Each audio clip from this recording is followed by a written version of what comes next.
Amen ಇಲ್ಲಿ ಕೆಲವೊಬ್ಬರಿಗಾಗಿ ದೇವರ ಆತ್ಮನು ಎಮೇನ್ ಹಂಬಲಿಸ್ತಾ ಇರೋದನ್ನು ಒಂದು ಪ್ರವಾದಿಯಾಗಿ ನನ್ನಿಂದ ನೋಡ್ಲಿಕ್ಕೆ ಆಗ್ತದೆ.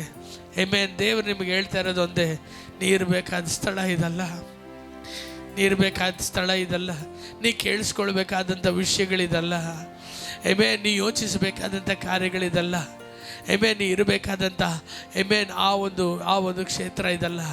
ನಾನಿನ್ನ ಕರೆದಿರುವುದೇ ತಾಯಿಯ ಗರ್ಭದಿಂದಲೇ ನಿನ್ನನ್ನು ಬೇರ್ಪಡಿಸಿರುವಂಥದ್ದೇ ಒಂದು ಉನ್ನತವಾದಂಥ ಒಂದು ಕಾರ್ಯಕ್ಕಾಗಿ. ರಬ ಶಕದಲ ರಬ. ನೀವು ಯೆರೆಮೀಯ 1ನೇ ಅಧ್ಯಾಯವನ್ನು ನೀವು ತಿರುಗಿಸಿಕೊಳ್ಳೋದಾದರೆ ಅದರಲ್ಲಿ 5ನೇ ವಾಕ್ಯವನ್ನು ಒಂದು ಬಾರಿ, ಎಲ್ಲರಿಗೂ ಗೊತ್ತಿರುವ ವಾಕ್ಯನೇ, ಆದರೆ ಆ ವಾಕ್ಯನ ಒಂದು ಬಾರಿ ಓದಿ ನೋಡ್ರಿ, ಏನಂತ ಇದೆ? ನಾನು ನಿನ್ನನ್ನು ಗರ್ಭದಲ್ಲಿ ರೂಪಿಸೋದಕ್ಕಿಂತ ಮುಂಚೆ ನಿನ್ನನ್ನು ತಿಳಿದಿದ್ದೆನು, ನೀನು ಉದರದಿಂದ ಬರುವುದಕ್ಕಿಂತ ಮೊದಲೇ ನಿನ್ನನ್ನು ಪ್ರತಿಷ್ಠಿಸಿದೆನು, ಜನಾಂಗಗಳಿಗೆ ಪ್ರವಾದಿಯನ್ನಾಗಿ ನಿನ್ನನ್ನು ನೇಮಿಸಿದ್ದೇನೆ. Amen, hallelujah, amen. ದೇವರು ಮಾತಾಡೋಂಥ ಈ ಮಾತು ನಮಗೆ ಬೇಕಾಗಿರೋದು ಮಾತ್ರ ಆರಿಸ್ಕೋತೇವೆ, ಆದರೆ ಇದರದ್ದು ಆಳ ಒಂಚೂರು ನೋಡ್ರಿ. ದೇವ್ರ ವಾಕ್ಯ ಹೇಳ್ತದೆ, ನಿನ್ನ ತಾಯಿಯ ಗರ್ಭದಲ್ಲಿ ನಾನು ನಿನ್ನ ರೂಪಿಸುವಂಥ ಮೊದಲೇ. ಹಾಗಾದರೆ ಇನ್ನೂ ನೀ ತಾಯಿ ಗರ್ಭದಲ್ಲಿ ನೀನು ಪಿಂಡವಾಗಿ, ನೀವು ಒಂದು ಏನು ಇಲ್ಲದೆ ಇರುವಂಥ ಒಂದು ಸೆಲ್. Amen, hallelujah. ಆಗಿರೋದಕ್ಕಿಂತ ಮುಂಚೆನೇ ನಿನ್ನ ಬಗ್ಗೆ ನಾನು ಎಲ್ಲನ ಅರ್ಥಕೊಂಡಿದ್ದೇನೆ. See how curious is God about us. ಏನ್ರಿ ಇದು ಜೀವನ? ವಾಕ್ಯದಲ್ಲಿ ಬರೆಯಲ್ಪಟ್ಟಿದೆ, ಜ್ಞಾನೋಕ್ತಿ ಹೇಳ್ತದೆ, ಮನುಷ್ಯನ ಜೀವನ ಹುಲ್ಲಿನಂತೆ. ಆಮೆನ್, ಅದು ಬೆಳಗ್ಗೆ ಆಮೆನ್ ಅದು ಹಸಿಯಾಗಿದ್ದು ಸಂಜೆ ಬಾಡಿ ಹೋಗ್ಬಿಡ್ತದೆ. Amen, hallelujah. ಮನುಷ್ಯನ ಜೀವನ ಕಾಲ ಆಮೆನ್ ಅದು 80 ವರ್ಷ, ಹೆಚ್ಚಂದ್ರೆ 90 ವರ್ಷ. Amen, hallelujah. ಈ ಮಣ್ಣಿನ ಜೀವನಕ್ಕೆ ಬೆಲೆನೇ ಇಲ್ಲ. ಆಮೆನ್, ನಾವು ಜೀವಿಸುವಂಥ ಈ ಜೀವನ, ಈ ಲೋಕವೇ ನಮ್ಮನ್ನು ಬೆಲೆ ಕೊಡಲ್ಲ. ಆದರೆ ದೇವರು ನಮ್ಮನ್ನು ಹೆಂಗೆ ಪ್ರೀತಿಸ್ತಾರಂತೆ, ಗರ್ಭದಲ್ಲಿ ರೂಪಿತವಾಗಿರೋದ್ರಿಂದ ಮುಂಚೆನೇ ದೇವರು ನಮ್ಮನ್ನು ಅರಿತು, He knows you, He knows you, He knows you, you are weak. He knows you, you cannot do anything. He knows you that you are totally dependent. ನೀ ಸಂಪೂರ್ಣವಾಗಿ ಆಮೆನ್ ಆತ್ಕೊಳ್ಳೋನು, ನಿನ್ನಲ್ಲಿ ಬಲ ಇಲ್ಲ, ನಿನ್ನಲ್ಲಿ ಏನೂ ಮಾಡೋಕ್ಕಾಗಲ್ಲ ಅಂತ ಆತನಿಗೆ ಮೊದಲೇ ಗೊತ್ತು. ಆದರೆ ಮುಂದಿನ ವಾಕ್ಯ ಹೇಳ್ತದೆ, ನೀ ಉದರದಿಂದ ಬರೋದಕ್ಕಿಂತ ಮುಂಚೆನೆ ನಿನ್ನನ್ನು ನಾ ಪ್ರತಿಷ್ಠಿಸಿದೆನು. ತಮಿಳ್ ಬೈಬಲ್ ತುಂಬ ಚೆನ್ನಾಗಿ ಹೇಳ್ತದೆ, ನಿನ್ನನ್ನು ಶುದ್ಧೀಕರಿಸಿದೆ. ಯಾಕೆ ಶುದ್ಧೀಕರಿಸ್ಬೇಕು ದೇವರು?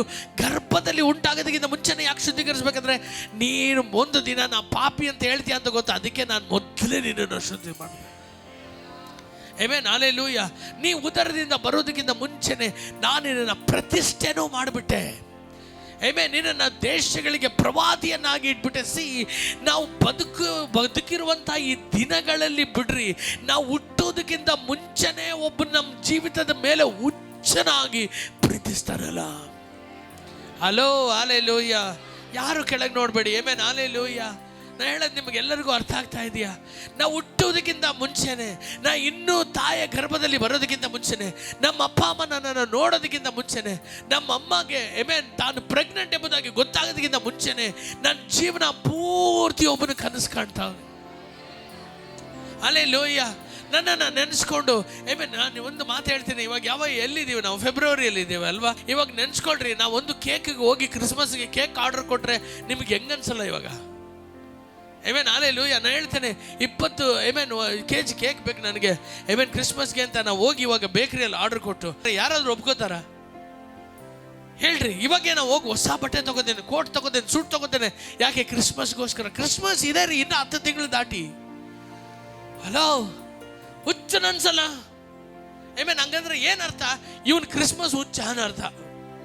ಹೌದಾ ಇಲ್ವಾ? ಹೇಳ್ರಿ. ಆಮೆನ್. ಅಯ್ಯೋ ಬೇಗ ಮುಗಿದೋಯ್ತಲ್ಲ ಅಂತೇಳಿ ನಾನು ಮತ್ತೆ ಇವಾಗಿಂದಾನೆ ಎಲ್ಲ ಶುರುವಾಗಿ, ಇವಾಗ ಎಲ್ಲ ಕಲರ್ ಪೇಪರ್ಸ್ ತಂದು, ಇವಾಗ ಎಲ್ಲ ಲೈಟಿಂಗ್ ಎಲ್ಲ ಹಾಕಿ. ಹಲ್ಲೆಲೂಯಾ. ಆಮೆನ್. ನಿಜವಾಗ್ಲೂ ಹೇಳ್ರಿ, ನಾವು ಹುಚ್ಚನ ಇಲ್ಲ? ಹುಚ್ಚಂತಾನೆ.